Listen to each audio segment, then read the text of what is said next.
Have you heard my argument for why we should be doing this in America versus going to third world countries? Go ahead. Um, Basically, all power is ultimately derived from the consent of the governed. Like during COVID, like David and I have talked about this in Mexico, the only reason it wasn't worse in Mexico is because of government incompetence to be more like tyrannical.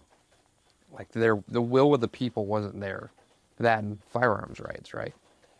And so, like you saw this in some of the South American countries, I think was it Costa Rica, where they were very like just blasé about COVID. And then one of the globalist guys, part of like the NGOs, whatever, went down with a briefcase of cash, talked to the leadership, and then they cracked down harder than anybody. It's easy to bribe them. And the people don't have the willingness to push back.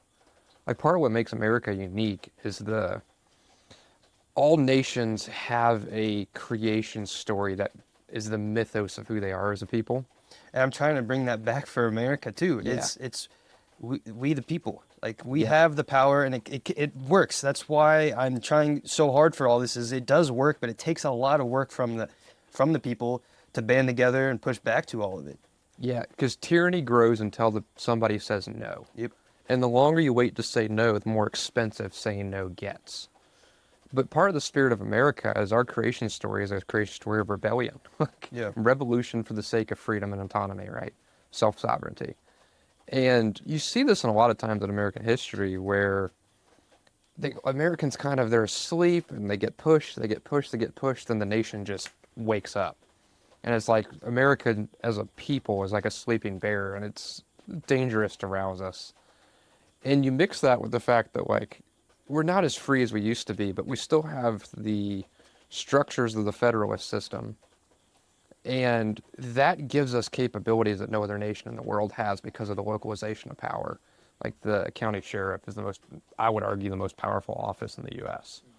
because he is the one who gets to choose which laws get enforced, right? You see this like back in Virginia in the 2019, the assault weapons ban they tried to push.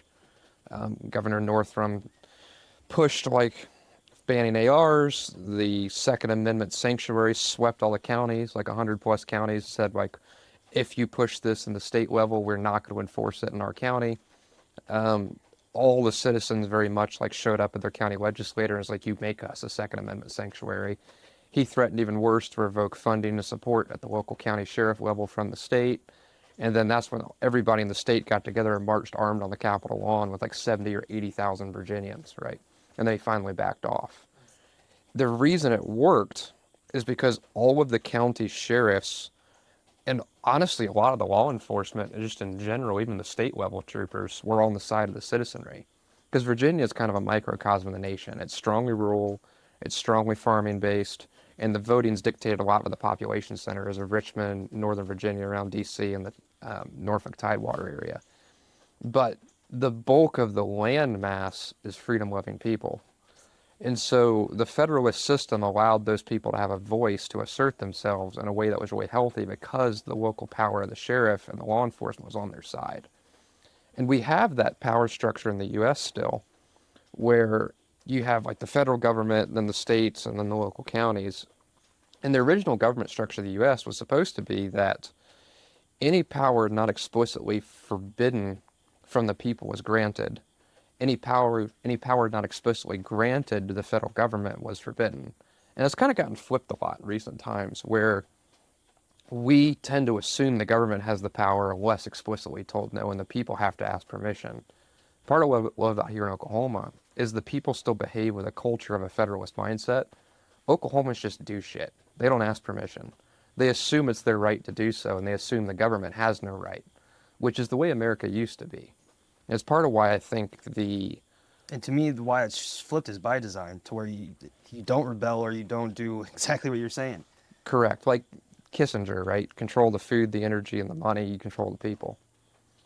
And in Oklahoma, there's this awakening happening where I hear this story all the time, like over, like not just the last couple of years, the last 10, 15 years, where I'm meeting people. And it seems to be a strong thread of Christian, God-loving families who also are into homesteading and farming that are moving to Oklahoma, especially this northeast corner. It kind of branches some into Missouri and Arkansas, where they feel like they were called here. They're participating in regenerative agriculture to build the base level of society.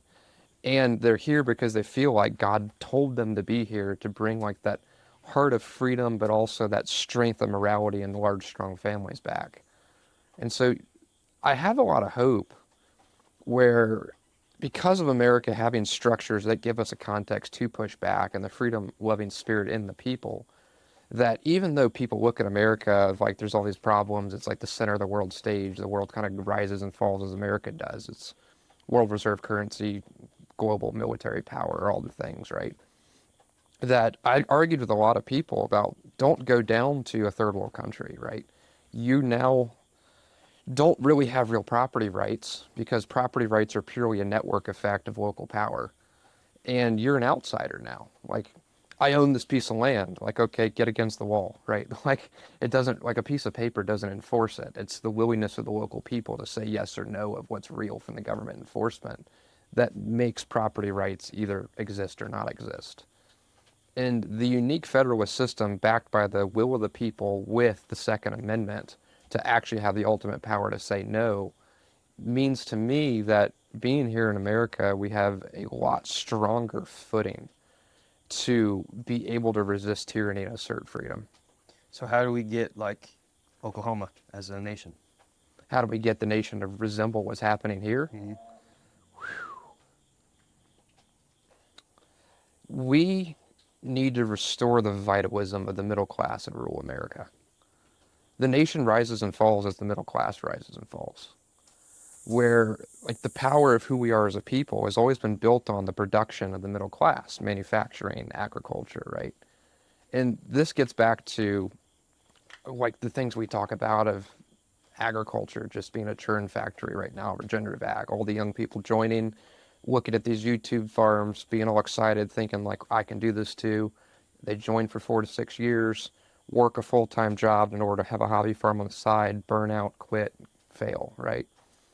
We need America to become producers again. And there's so many reasons why that's not really working well.